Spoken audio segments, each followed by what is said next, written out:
Here. Comedian Carlos Mencia joins us in studio. How you doing, sir? Good. Hello. How you doing? I just blown away because I saw a man walking down the street with the loaf of bread, just a loaf of bread.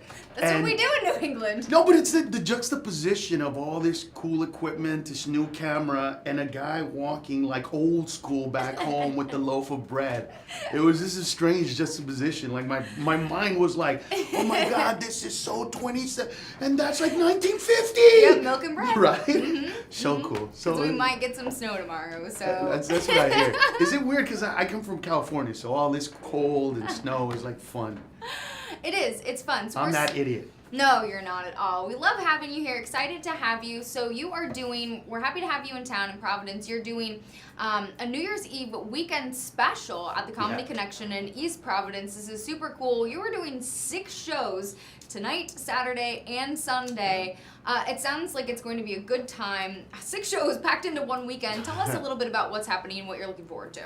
You know what it is with me? I'm very, very much like an animal with a bunch of tentacles. I don't know that there's any animal that does this, but I'm just feeling out what's going on with people now, and I want to talk about things that affect people, that make them laugh. We live in this society today where laughter has become a negative thing, where jokes have become a negative thing, where if somebody doesn't like a joke, they're offended by it all of a sudden. It's like we're supposed to apologize, and I think it's gotten away from what's important about comedy. It's that it's trying to make you laugh. It's trying to make you feel better. It's trying to make you relieve some tension about something that happened, that might have been traumatic. And I think that it's necessary right now. I mean, there are those escapist comedians, people that tell jokes just to get away from it. Things, shows like Seinfeld. Yeah. You know what I mean? Or even more so, I think it was Friends. Shows back in the day like Friends that were just about 6 friends who were all white, who lived in the metropolis of New York and had no friends of color whatsoever. It was just, who never had real jobs, who could never afford, it was just an escapist show. And I was more attached to the colored shows, or the shows that had people with struggles and the people that went through stuff. That made me laugh, That was what I didn't want to I couldn't escape growing up in the projects. Yeah. You can't. But when somebody laughed about, oh, I could pay you tomorrow because it's the first, oh, I'll pay you 3 weeks, because I got the first one, but the 15th, but then, that made me laugh. And so I want to give that back to people, I want to give that moment back. And everybody in America feels left out right now. Everybody in America feels ostracized. And yet at the same time, because of the internet, everybody feels like there's somebody out there. I was talking about this earlier. Like if you're into a fetish, just name a fetish. Just think of the craziest fetish you could possibly think of.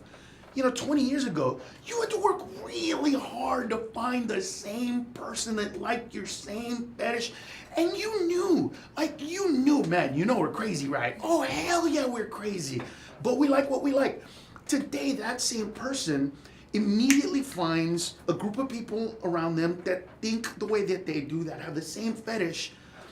But the problem is, they don't think they're weird anymore. Yeah. They don't think they're abnormal. You know what I mean? And that's the problem. That's a big problem. Like, I get that a lot of things that I like are abnormal. But that's okay to know that. Today they don't. Today they're like, well, everybody likes doing that with the shoe on top of the car. And no, that's weird, dude. That's not that you shouldn't want to do it. That's your thing. But don't put it out there like. And then if we don't, we're the weird ones. Oh, you don't like that? Well, you're weird. No, I'm not weird. I'm normal. You're abnormal. It's not a bad thing. It's plus, that's another thing. The word abnormal or not normal has become a negative thing. It just means not the norm, right? It's abnormal in America to drive on dirt roads. It's not a bad thing. It's not a good thing. It's abnormal. Some people in Providence would say, hell, it's abnormal to drive on a road with no potholes. Whatever it is. That is true. It's just abnormal, right? That's what it is. See, you already know. You get it. So yeah. I try to live in those nooks and crannies and try to make people either go, yeah, I was thinking the same thing, or, oh my God, I never really looked at it that way. That's funny. And that to me is important because the humanity that connects us has been lost. And it's gotten into the nuance of, oh, I like wearing boots, so I'm only gonna hang out with people who wear boots, or I only vote. You know, when I was growing up, if you voted for a candidate or didn't vote, we never talked about that stuff. Yeah, it's so different now. Because it wasn't important. Like, you know, somebody's gonna win, somebody's gonna lose, but it's not that important, and we didn't wear it on our sleeve, and we didn't, you know. Today, it's like, you have to, and if you're not, and you're crazy, and we all defend the indefensible. I didn't grow up that way. I grew up in a neighborhood where anybody who had kids could beat you up. If you had kids and you saw another kid doing something inappropriate, you go walk up to that kid, spank that kid, take him to his house, tell their parent, I spanked your kid, and this lady, Doña Amelia, she beat me up because I trampled on a rose garden. We were playing football, and I thought my mom was gonna have my back, so I actually told her, like, just wait till my mom finds out, she's gonna kick your butt. And then she slapped me for disrespecting her, took me to my house, knocked on my door, looked at my mom and said, I hit your son. And my mom went, gracias, doña. And I was like, what? What do you mean, thank you? No. And then she gave me the look of, like, when she leaves, you're going down. You're getting it again. And I got it again. And then when my dad came home, I'm like, guess what? I'm like, really? 3 times? That's crazy. But what it did was, you know, it made me realize that my parents didn't have my back when I didn't do the right thing. Yeah. They didn't support me if I was doing something stupid, you know? My mom never held back when I brought girlfriends home that she didn't like. Never. It was the first thing she would say. And later when I was crying or she broke up or she cheated on me, my mom was there, but she was always like, I told you, what did I tell you about her? I told you that I saw her, I saw Satan. I'm like, Mom, Satan? But she did do my Mom friend. did not mince words. She did not. She was so real. And then I started putting it together. So what is the dynamic? What changed? What's that point? And what I got was, when we used to have, on average, 3 to 4 kids, as parents, people were able to accept one of them was smart, one of them was an athlete, one other one was an idiot. Yeah. Right? But that was acceptable. There was a runt. There was a name for that kid. That kid had a name. You see the face that you made? Like, aw, that face wasn't made back in the day. No, back in the day, everybody had that kid, and they'd be like, yeah, well, we all got one, like that kind of a thing. And I think that now the emphasis is so much on kids. So much of what we do, so much of what we say is predicated on children. I mean, I've been doing media forever, television, radio, podcast before, and aside from certain ones, everybody wants to make sure, like, hey, by the way, we're the hit station, so soccer moms listen, so don't say anything that's going to offend them. And, you know, it's always about, well, we don't want our kids to see this. In the news, we're going to show some graphic images. I don't shelter my son. I got 2 kids. I don't shelter them from the real world. I want them to know. Like, I made my 10-year-old son look at that footage of the kid in Aleppo with the mud and the blood on him, because I want him to know how lucky he is. Like, when I tell him, yes, we could stay at Dave & Buster's for 15 more minutes, I want him to know that there are people that have no idea what Dave & Buster's are and don't have parents who could afford to give them an extra $20, $30, whatever, to go play stupid video games where they get tickets and then they buy something that I could have bought them for $5. Oh, great, look at this little frog. It only cost us $120, yeah. Right? Exactly. I want them to know that stuff. I need them to know. I read that 80% of Americans who are born in this country never leave this country. Yes, and if you're one of those people, no dig on you, but you have no idea how amazing America is, because you qualify it through all of other things you see American. But if you really want to appreciate this country, travel. Go to other places that everybody tells you are amazing, and you'll begin to really, really realize how amazing this country is. Like the word napkin, right? Here is plural. When you go to other countries, it's not. There's a reason that you see movies and people in other countries tap themselves like this. It's not because they have more class. They got one napkin. They have one napkin. I mean, literally, it's one, like, you know, we're spoiled. We grab a chunk like this. Everybody watching right now has grabbed a big chunk like this of napkins, used 2 or 3 of them, and then left the rest. And they have to throw those away because you left them on the table. Yeah. Like, that's who we are. And I'm not saying it in a way like, how bad of you, America? Look at your avarice. Look at all the waste. I'm just saying, can we appreciate it? I mean, go to Europe and ask for ice. Just go to Europe and ask for ice and look on their faces of like, ugh, I gotta get ice, as if it's harder to freeze water. And here, you know. You can do it today. Yeah, every single. Go outside today with some water. Well, every single person here has gotten a cup, went to the ice dispenser, filled it up, pulled it out and went, oh, too much, and poured some of it out. Like, that's where we live. And I think that I'm an immigrant, and I look at those things and go, wow, this is amazing. You know what I mean? This is amazing that, yeah, not all roads after the snow, but, you know, if it snows in the middle of the night in Providence for 3 to 5 inches, by the morning, you'll be able to get to work downtown. Very true. That's crazy. That just, you know, that just doesn't happen in other places like this, and I think it's something that we need to look at, and I can do it through comedy, so I choose to go that route sometimes. But that's kind of where I live. I see the needs of the people and what they need to hear, and you know, sometimes it gets a little weird because people don't want to hear. People don't want to hear that they got 2 kids and one's an idiot. You know, well, because that's just like I had a lady saying to me. I'll give you an example. I was performing in Oxnard, California, where the fires are. I was doing a benefit for the fire, and a woman with 2 kids said, well, I have 2 kids, and one's smarter than the other, but it's not that the other one's dumb. He just comes at life's issues from different perspectives. And I said, that's just your way of qualifying it. Watch the difference. And I said, does anybody in here have 4 kids or more? And a lady raised her hand, and I brought her on stage, and I just said, look forward, don't look at me. And I asked her, which one of your 4 kids is the idiot? And she this was her reaction. Oh my God, Michael.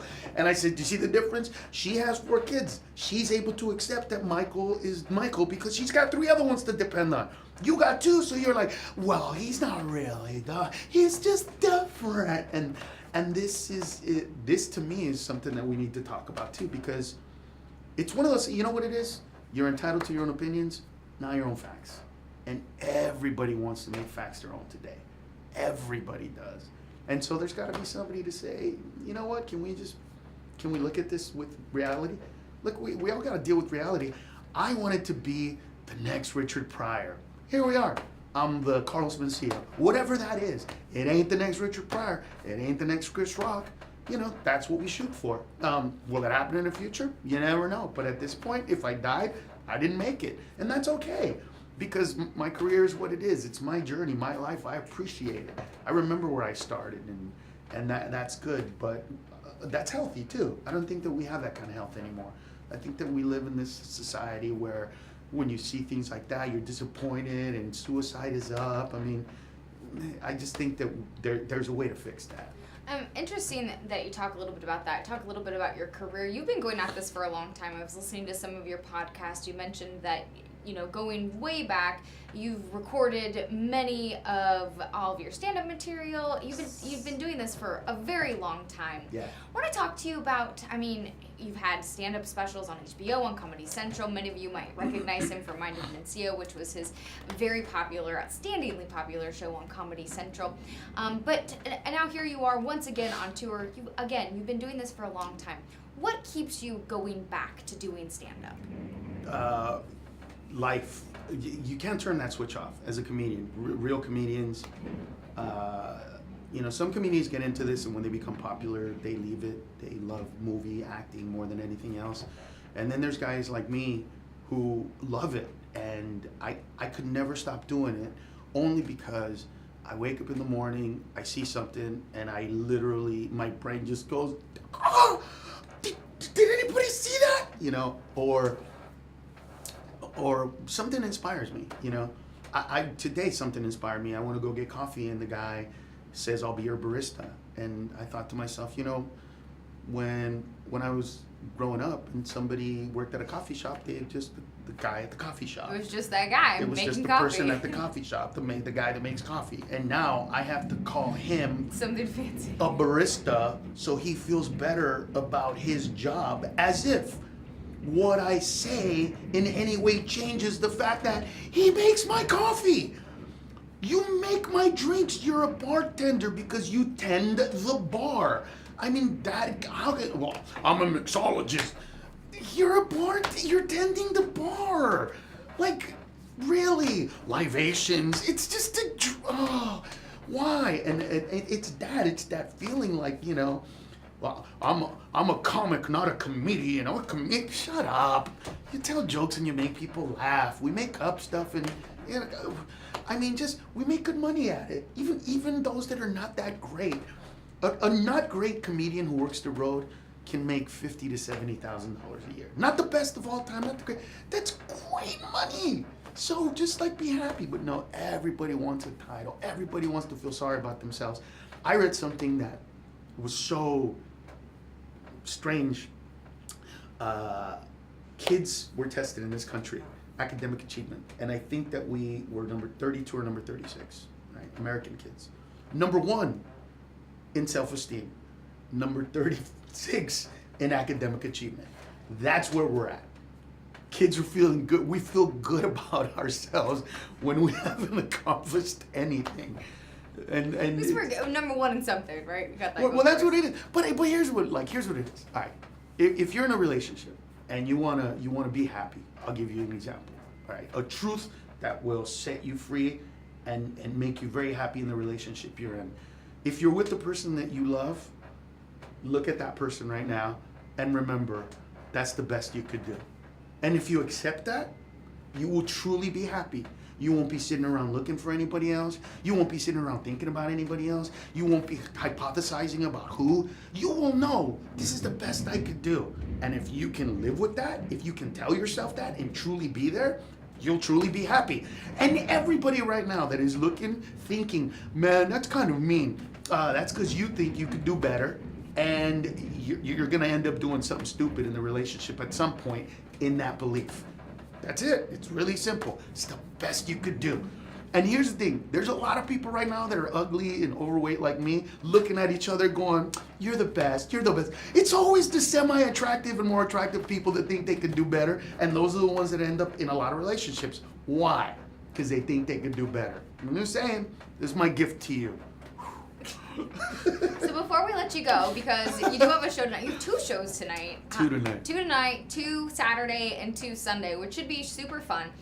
You just mentioned, like, before we even started, that you really like Providence, which I think is cool. Do you have any plans besides working super hard this weekend? Are you going to head out to eat anywhere? Do you have anything you'd like to see while you're here? Yeah, well, here's what ends up happening.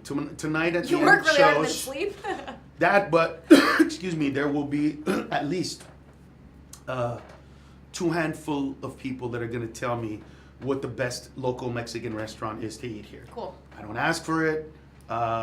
It just happens. Every single city I go to, oh man, let me tell you the best Mexican place.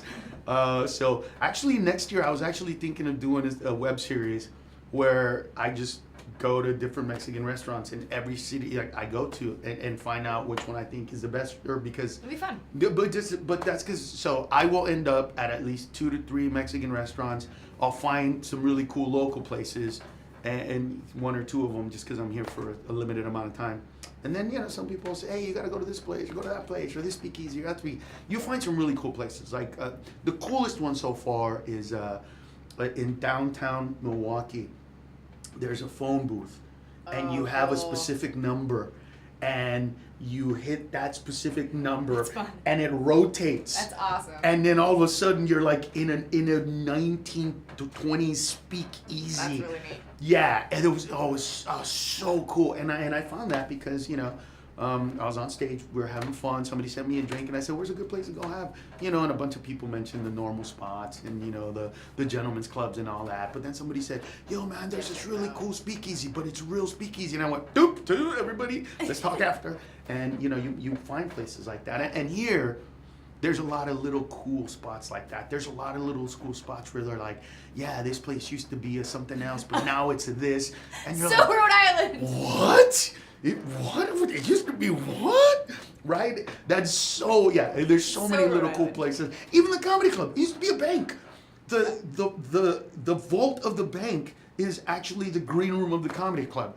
So it's a lot of little cool spots like that where, you know, it doesn't happen everywhere, and you got to find those. But here's you know what? And I guess everybody probably is listening, and that's the kind of person I am. I'm not the guy that came here and said, man, it's cold, you know, yesterday it was 0 degrees and this is all like, God, how do you people live here? I don't understand. I just don't see that. I see like the little beautiful stuff, the little cool cracks. That, you know, the guy walking with the bread. This was a what? All that stuff is amazing to me. You know, that's what you live for. Those are the memories that you keep when you die. When you're getting old and people go, hey, tell me a story. Yeah, I used to be in this comedy club. It was a bank, and then, you know, you just move on from there. It's cool stuff. Awesome. Well, we're so glad to have you. I hope you can get some good food. We have notorious for delicious food in Rhode Island, so hopefully you can have some fun tonight and the rest of the weekend. If you're interested in grabbing tickets, they're available at the Comedy Connection. Head over online or give them a call or just show up and get some tickets so you can go see this guy. He's pretty funny. I was laughing a little bit. We used to be, so this building used to be Enterprise Rental Car, and before that, I'm not really quite sure. A lot of other things, because this building is old, but just in case you're curious. Carlos Mencia, thank you so much for joining us. Thank you. We're going to get set up here for our next guest on Go Local Live, so hang tight with us, please.